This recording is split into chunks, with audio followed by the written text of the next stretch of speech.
Oh, he's right.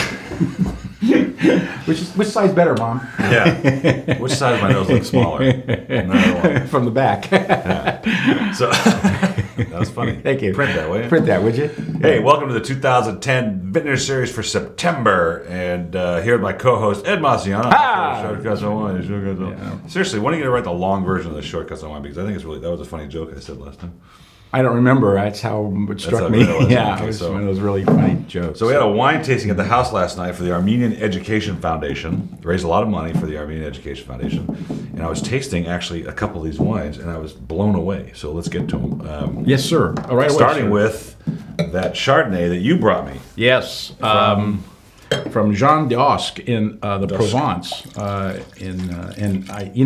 this area, which used to be kind of considered the Fresno of France, it's got a nice little ring to it, doesn't it? Fresno of France. Yeah, the Languedoc, and people said, oh, that's where all the cheapest wines come from, and because they were high in alcohol, it was really hot, and et cetera, et cetera. Well, it's like Sicily now, which is the most exciting area in Italy right now for wine. Absolutely, because they've got great soil. They had this image of making, lots of crappy cheap wine, and now they're saying we can't afford to do this anymore because we can't sell it. And now they've really turned it around. I mean, we put the cab out. Cab was amazing. Really great wine. It wasn't enough for the whole club, so we just did this way. But the Chardonnay, I mean, I just want to smell it.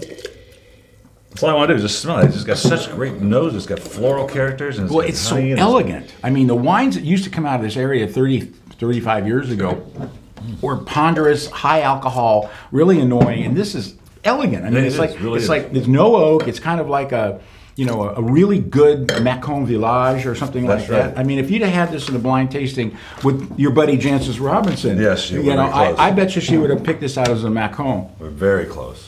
Got beautiful, very delicate nose, a little pineapple, a little citrus, it's just super. I mean, what a wine you could have with shrimp or scallops or kind of demanding sauces.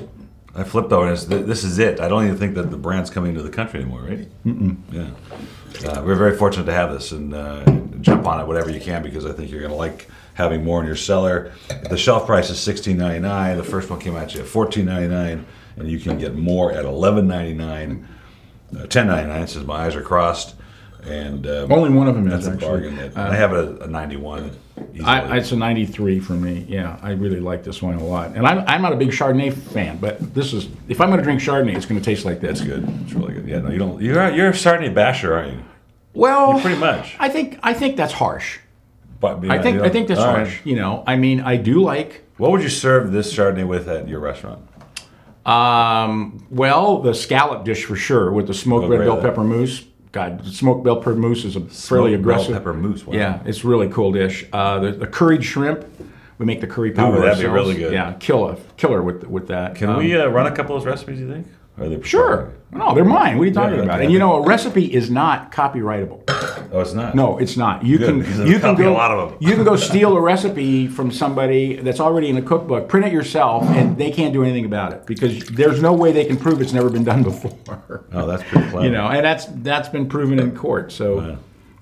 That sounds, the curried shrimp sounds really good. All right, this is the Monte Olivar Malbec 2008 from Mendoza. And I just tasted this before we started this thing, and I just went, oh, no wonder I like this wine so much. It's got this Malbec spiciness to it. Yeah. And it's got a little smoke in it. It's so complicated. I love it.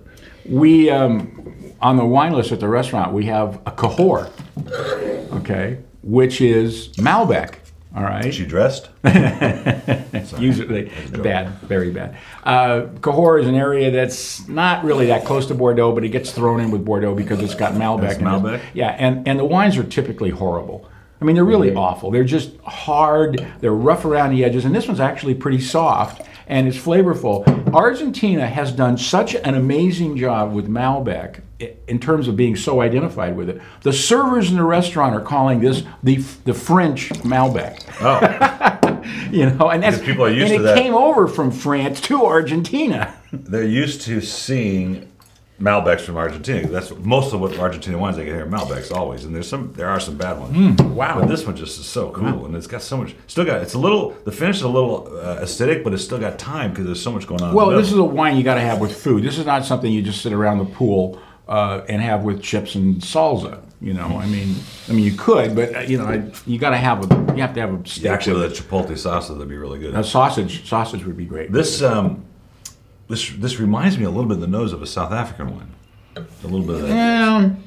If you really want to stretch it, yeah, there's that little tiny hint of creosote in there. Just the slightest hint. But in this case, it adds a nice dimension to the wine. Really, God, it's a very complex nose. I mean, this is an 08, so this wine definitely going on. This wine is going to last a long time. This wine may outlast us. Well, that's possible. Because this isn't going very far. Well, neither are we.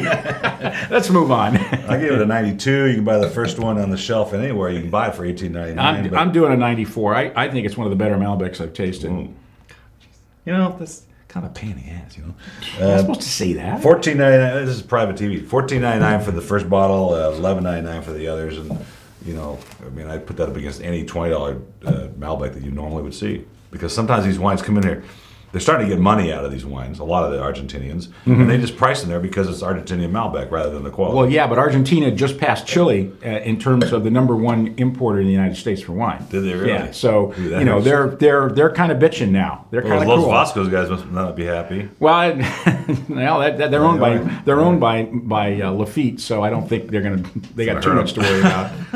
Okay, now we're going on to my favorite wine. One of my favorite wines of the year, any year. The Fata Morgana Greco. That's easy for you to say. Yeah, this is. I love this grape. I absolutely adore this grape.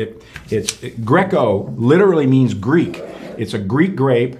I don't know where they grow it in Greece, but they sure as hell can't grow it any better than they grow it in Italy. And this stuff is absolutely amazing. And this is, I believe, Sicilian. Calabria. Yeah, Calabria, that's right. It's way down at the toe. It's normally a wine that you will find in Basilicata, which is a little further north. I mean, it's the next area north, but it is an amazing Greco di Tufo, exactly. And I've done these over the years. I haven't found like Arnis. These indigenous Italian white grapes that have so much complexity. I love them. They such are a switch. Italy is the most exciting area right now, country for white wine in the world, period. The wines coming out of there are so cool, and they're all from the south. Things like Greco, Grillo, Inzolia, some of the Cataratos we've had, the Manzoni. Oh, I mean, the wines are just delicious. They're absolutely delicious. Now, and the thing about some of these wines when they come here, they want a lot of money for them. I mean, sometimes you go, well, this isn't cheap. This is like $21.99. Yeah, it's $22 on the shelf normally, $20.99. It's $14.99, which is a very good deal for a wine of this caliber and of this rarity. And then to get it for more of it for $10.99. Now, I gave it a 90. It should be a 92.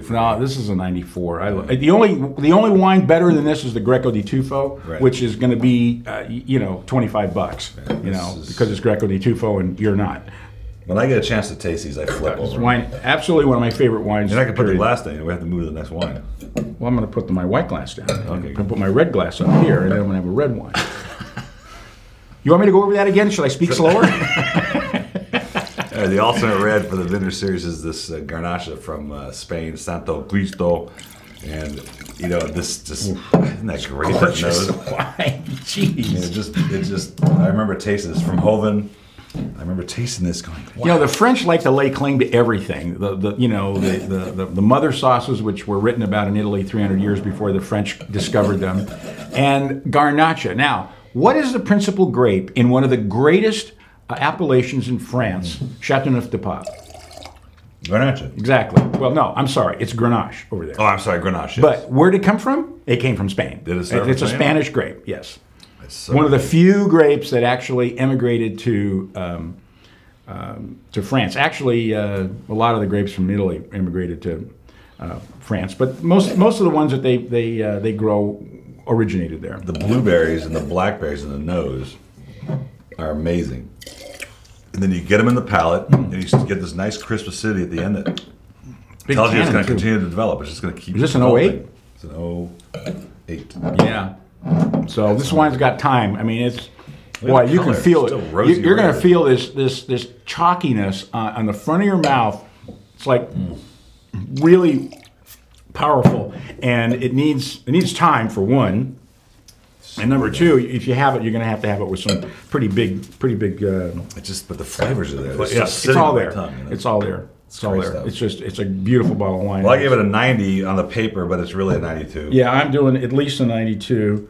And the only reason why it's not more, I just don't want to listen to this crap anymore. I can't say that. All right. Okay, so it's a 94. $18.99 as a front line, $14.99 as a first bottle, and the reorders are $11.99. Absolutely phenomenal bottle of wine for $12. Glad I found it. I'm glad you did too. Well, here's the limited series. Here's that.